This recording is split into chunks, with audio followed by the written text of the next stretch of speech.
Guys, congratulations on your patience. We have made it. I thought we would have to wait longer, but January 13th is here. We just got a bunch of news about a bunch of things coming at the end of January 2022. And if you see this after that, congratulations. This is already there. It's here. We made it.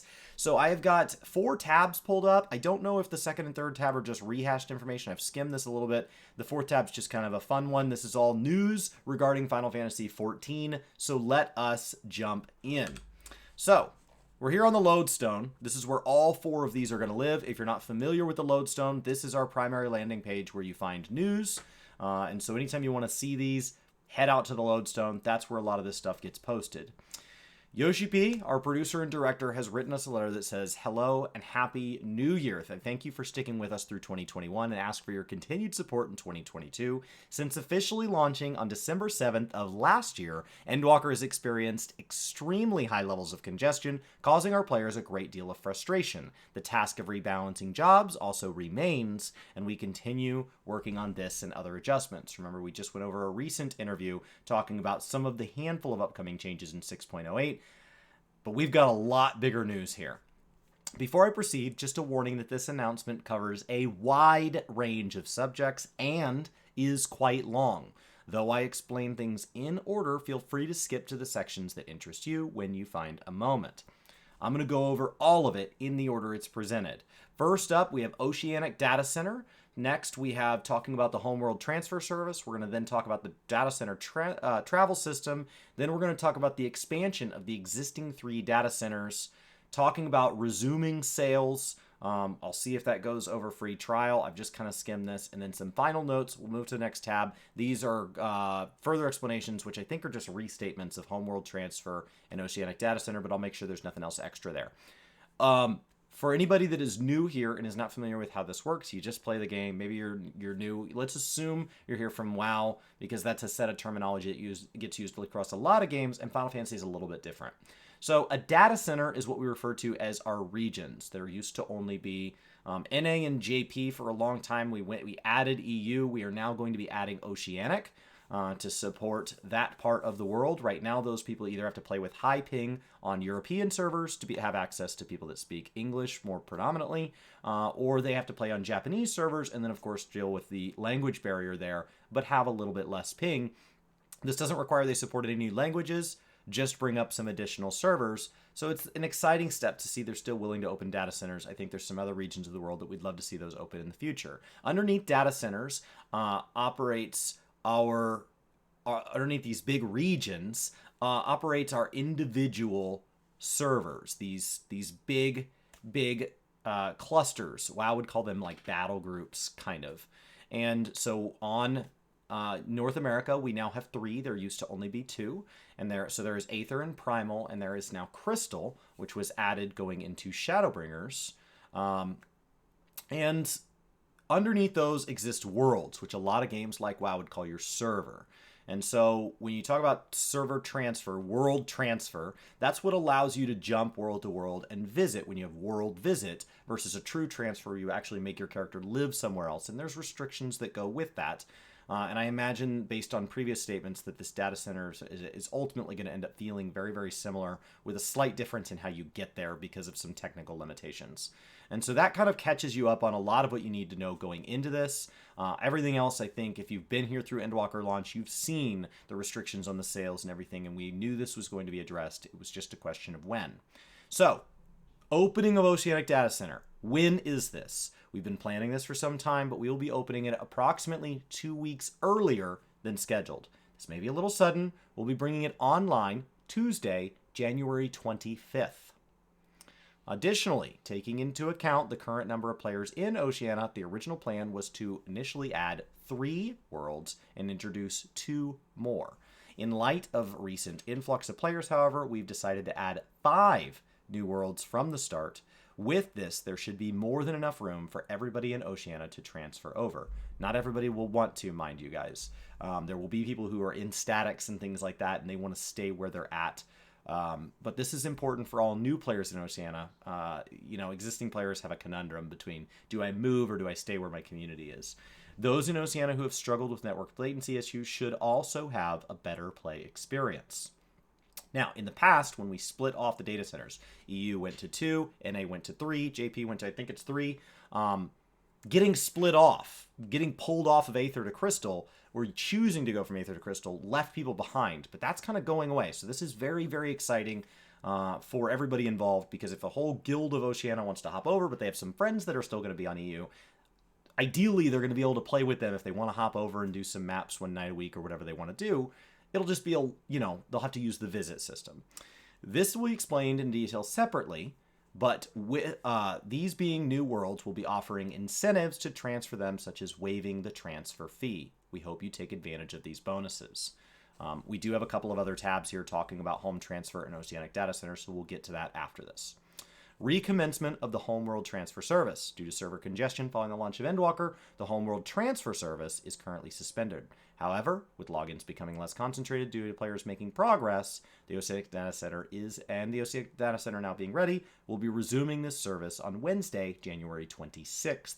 This comes one day after the Oceanic Data Center opens on the 25th in order to ensure a smooth and stable launch. They've talked about how heavy it is to have character creation and stuff going on. That's why we went through a phase there where we had character creation being limited. So this makes sense to me. Anybody who wants to create characters and rush into that will be separate from all the people that rush in. Fair enough. And we'll use that time to confirm the data center can operate without issue, handling logins and normal play when it goes live. We ask for your understanding and cooperation in this matter.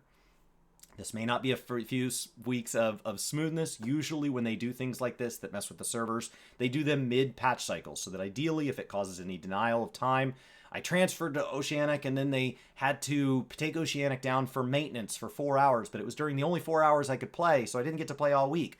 Ideally, that's mid-patch cycle so that it causes as little inconvenience as possible. Of course, we hope for a smooth transition, but that's why these are timed the way these are. I really thought this would be 2 to 3 weeks prior to 6.1, if I had to guess, or 2 to 3 weeks after, but with them having us going into Ultimates and all this, I was thinking it'd be towards the end of 6.0.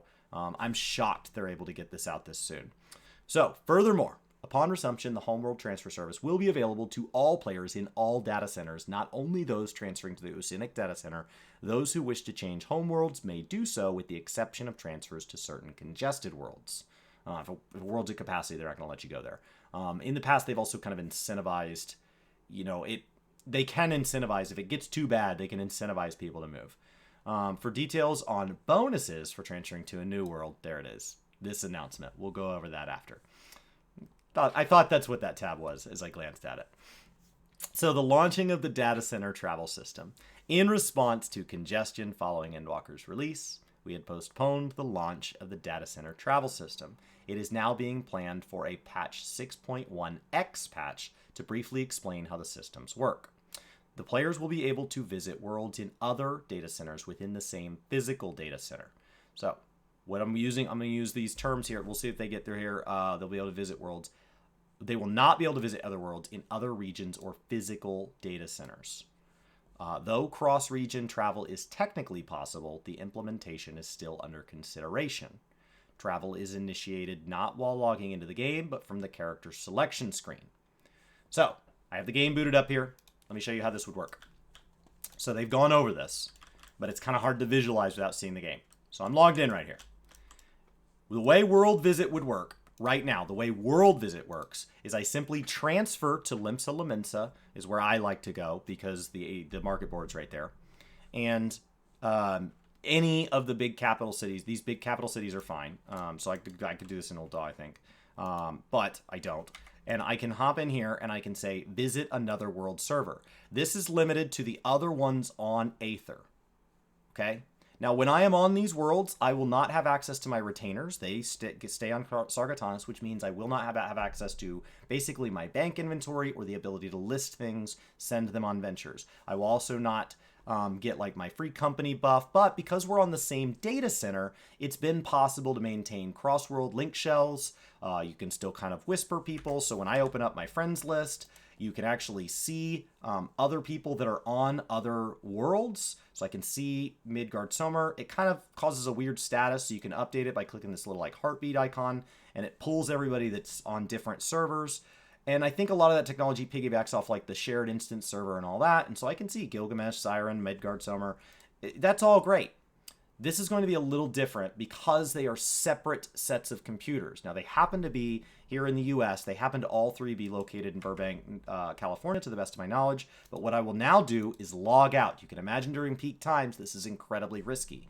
Right here, I will be able to select data center visit was a separate tab when they accidentally, or maybe it was intentional, showed it at the beginning of a live letter. They pulled this up and it had data center visit right here, and we were like, ooh, and then they never showed that again. But what I would have to do is from this screen, I would have to go to data center and choose one of the other data centers to visit within my region. But I will not be able to jump to the EU, Japan, or Oceanic. That's not going to be an option yet.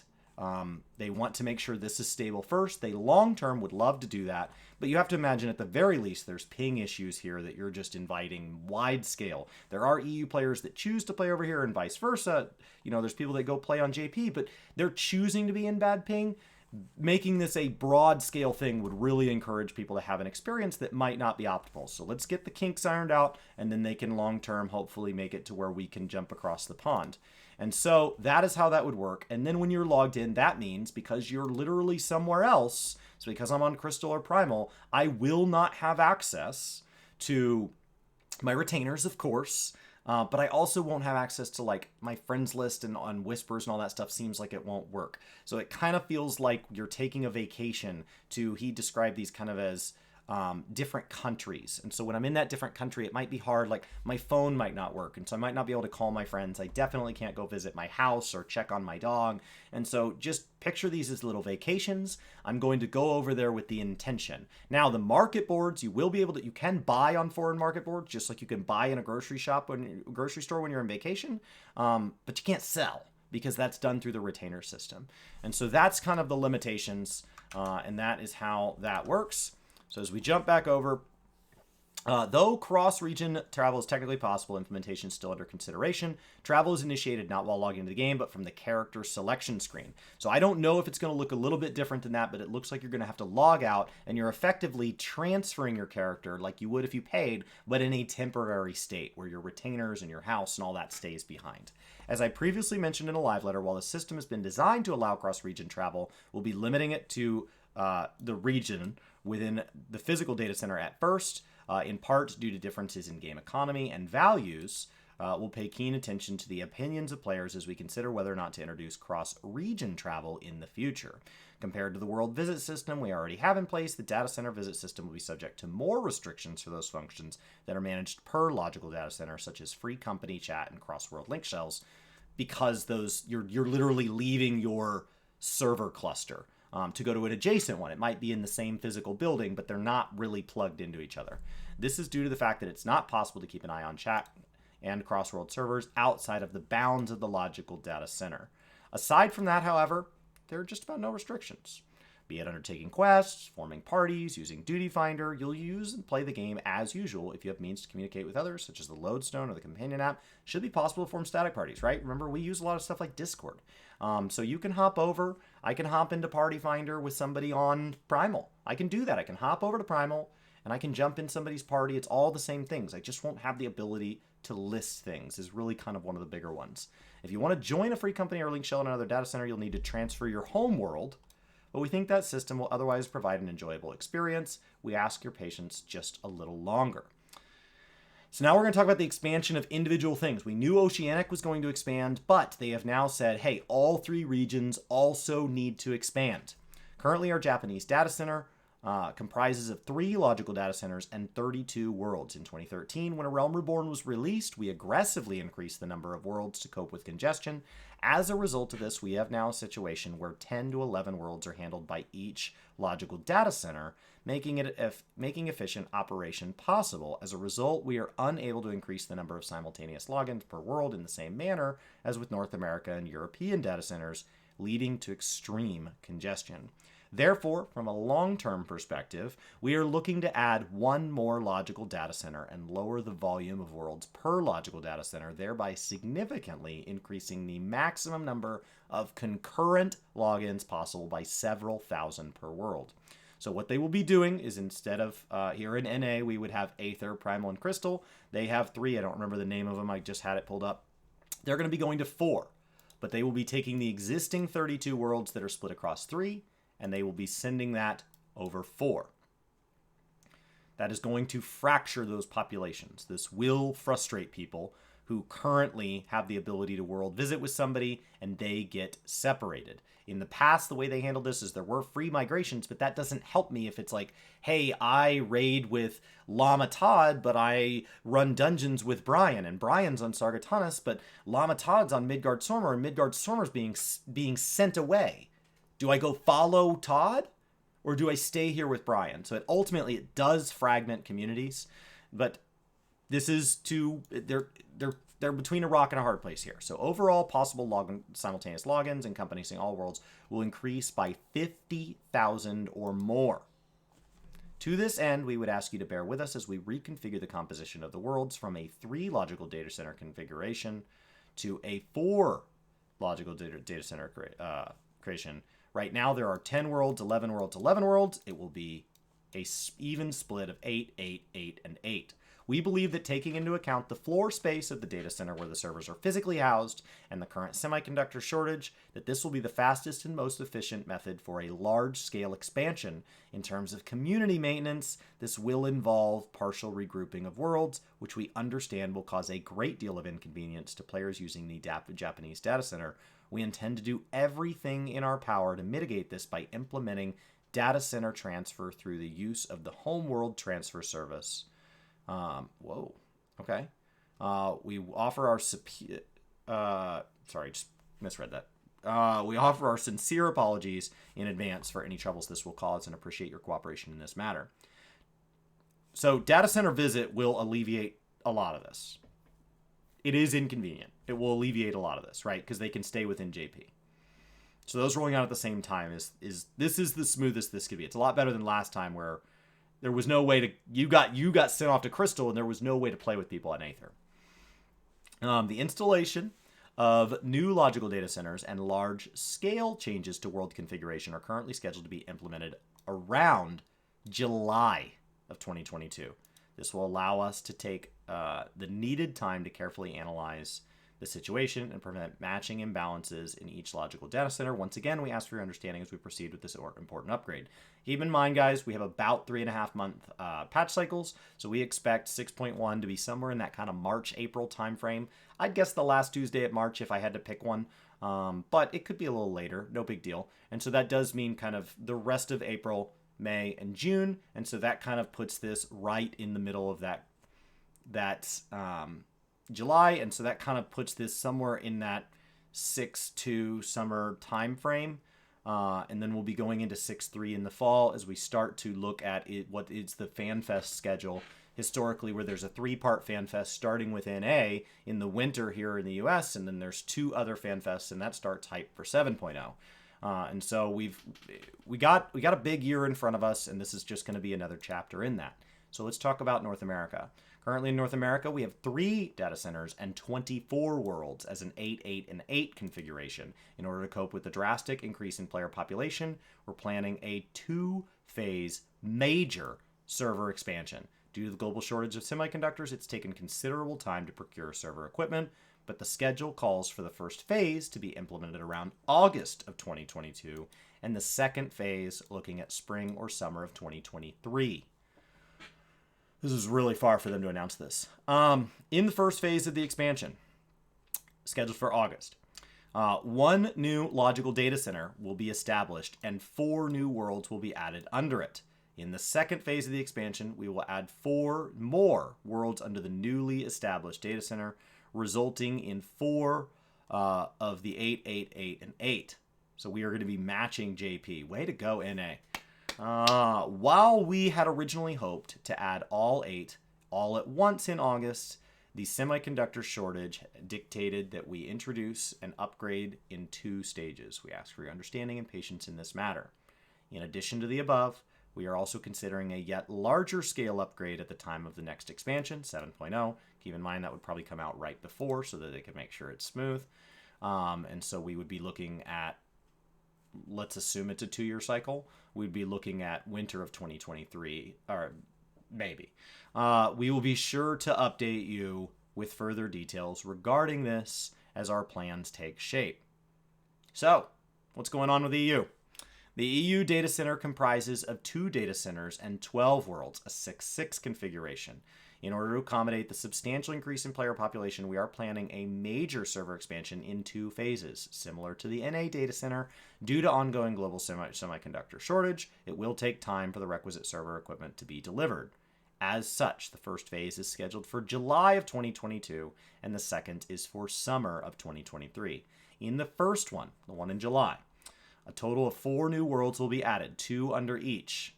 Okay? It's going to bring you guys up to 8 and 8. In the second phase, a new logical data center will be established, and 8 new worlds will be added underneath it, bringing you guys up to an 8, 8, and 8. That is a massive, massive growth. That is a doubling of the size of EU.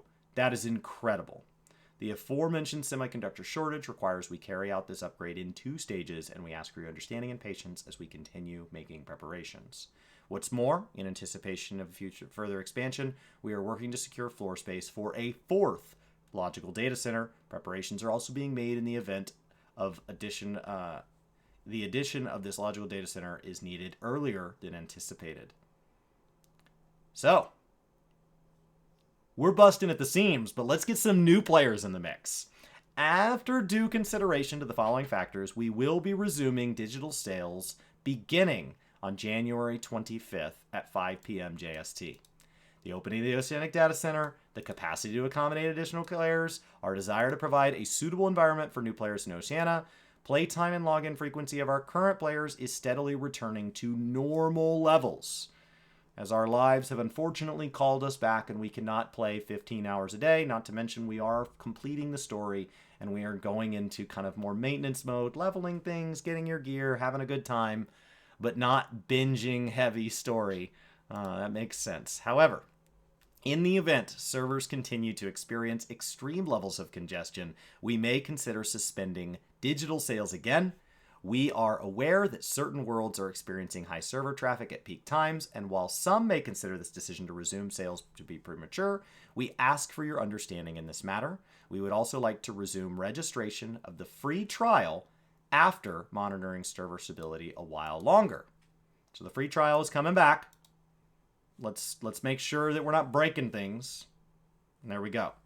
So, in closing, once again, I wish to apologize for the delays to server congestion, server expansion caused by the global semiconductor shortage. The necessity for communities to separate due to the regrouping of worlds is another inconvenience that may prove unavoidable for some players, and we ask for your understanding as we work to alleviate this issue.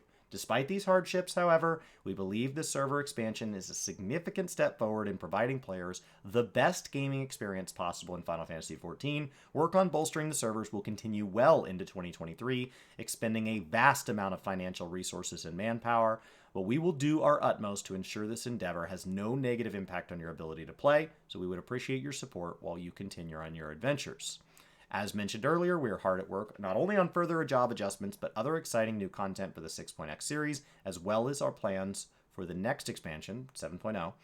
In fact, I have a few announcements planned at the end of February, so be sure to keep your eyes peeled for our next live letter. End of February. Okay. So end of February does mean likely 6.1 slid is April, if I had to guess. So already my prediction's shifting a little. I would probably say it's first or second Tuesday of April. That's just my guess. It's just a guess.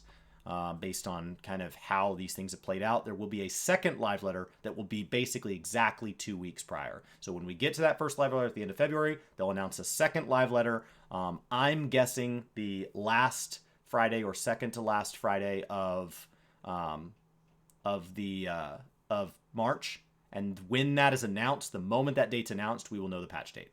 Because assuming past patterns hold.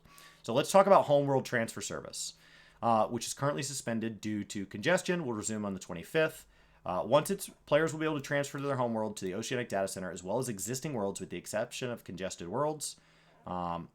If you transfer to a new world on the Oceanic Data Center, you will be free of charge and will receive special bonuses. Bonuses? What bonuses? Ooh. Okay. So our new worlds are going to be called Bismarck, Ravana, Sephiroth, Sophia, and Zervan. Zervan? I don't know. It's a person. You'll get the Road to 80.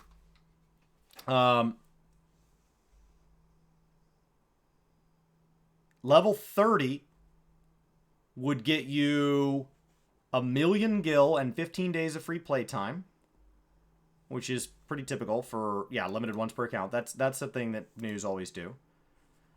10 gold chocobo feathers. 90 days of Road to 80.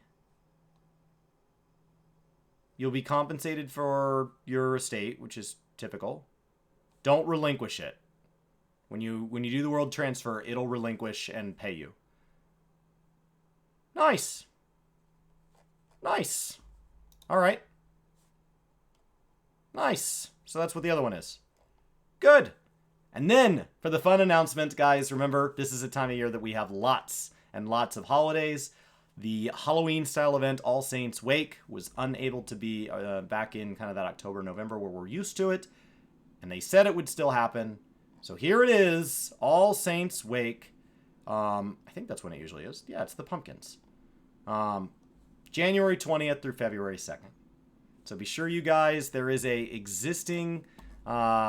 if we go out to the lodestone, there is an existing holiday going on. Remember the soundtrack for Endwalkers for sale as well. There is an existing holiday going on right now, Heaven's Turn, through January 19th. And this will be replaced on January 20th with All Saints Wake. So back-to-back holidays. Be sure you guys go do these. You get a clown outfit. You know, that's pivotal. Everybody wants a clown outfit, so that's the fun news. Thank you, and enjoy Final Fantasy.